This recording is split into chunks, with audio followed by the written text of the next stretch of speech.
XIII is the story of a man who wakes up on a beach having lost his memory. The FBI accuse him of killing the President of the United States, and he doesn't know whose side he's on. He doesn't know who he worked for. He has to reassemble his past, survive, and reconstruct his identity.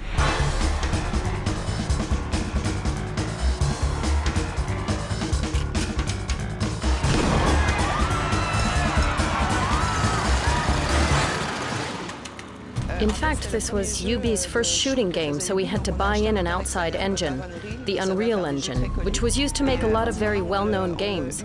Once we had that in our hands, we worked on it for 2 years to add loads of tools to create an original graphic style. It was a dream come true. We were working on something that had never been done before.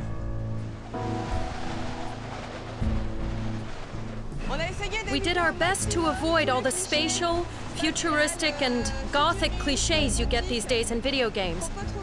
I think we succeeded in creating something really novel.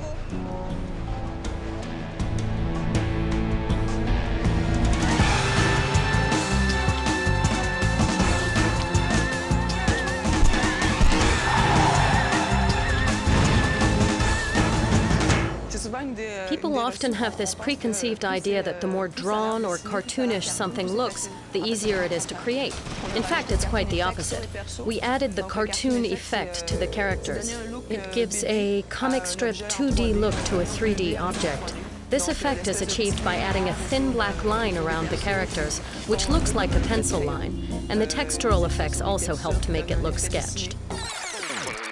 For the cinematics, we wanted to keep this cartoon effect and push it even further.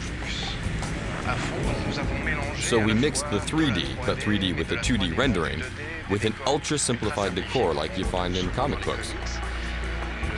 The cell shading is greedy on memory, so we had to create characters who were limited to an average of 1,000 triangles.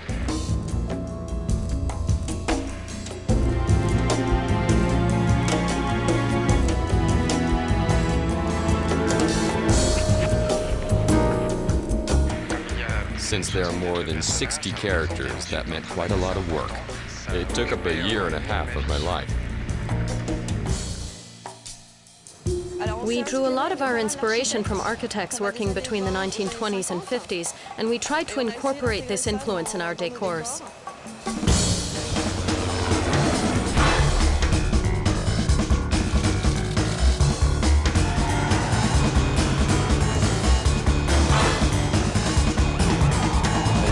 XIII is inspired by a French comic book series, so we worked with the original artist to design the characters and had the scriptwriter ensure that everything we did in the game was faithful to the original. A lot of the game's spirit comes from the comic book. The hero is a kind of anti-James Bond. He isn't bristling with gadgetry. He gets by with whatever means he manages to come across. Some gameplays are based on this principle. If you have a character moving behind a wall, you can visualize him and anticipate his movements with the sound of footsteps that are displayed on the ground.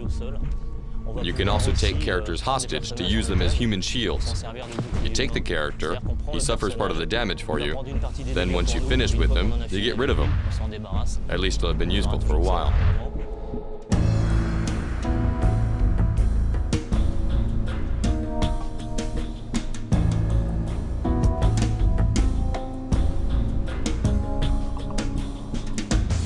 The XIII game design was influenced by the graphic universe and the use of pop-ups, which appear either to warn of imminent danger or to inform you that you can collect important items.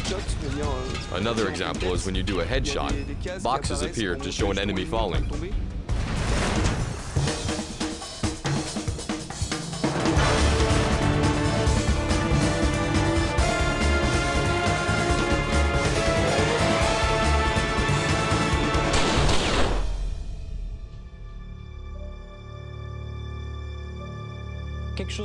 Something I'm particularly proud of is the interactive music, which really syncs with the action, following the gameplay. It's never linear. When you're on an infiltration mission, you walk and the music's calm, then the fighting starts and it really gets carried away.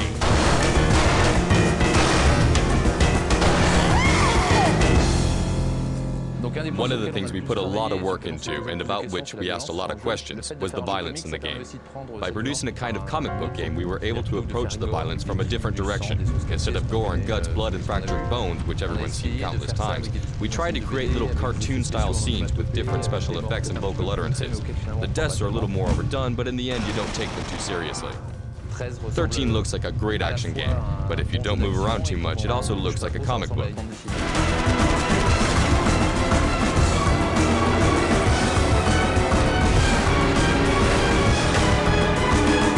As a general rule, in video games, you feel like you're killing puppets. But here, the story gives the characters life, so you feel you're fighting real people. A story is a sequence of events to which you react as a player, and which make you change attitude or completely alter your strategy and way of playing.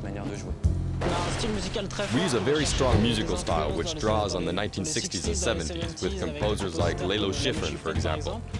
We mix all that up with more recent loop-style music, and the result is really fantastic. As far as the sound effects go, we were looking for something very realistic and powerful. We produced nearly 3,000 sound effects, in particular the sounds of some mighty powerful weapons. All in all, it's pretty good.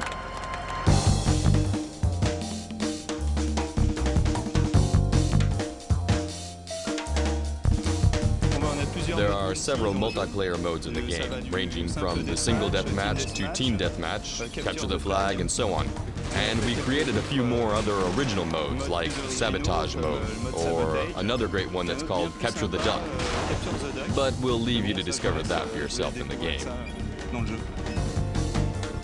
In the evenings, we mostly play with multiplayer modes. In our opinion, there's no better way of judging a multiplayer map than by trying it out yourself, so yes, we do play 13 a lot. In fact, it's the first thing I do when I get to work, after my shot of coffee.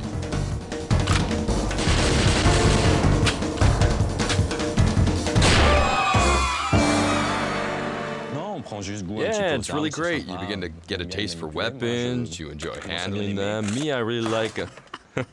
That's for the bloopers.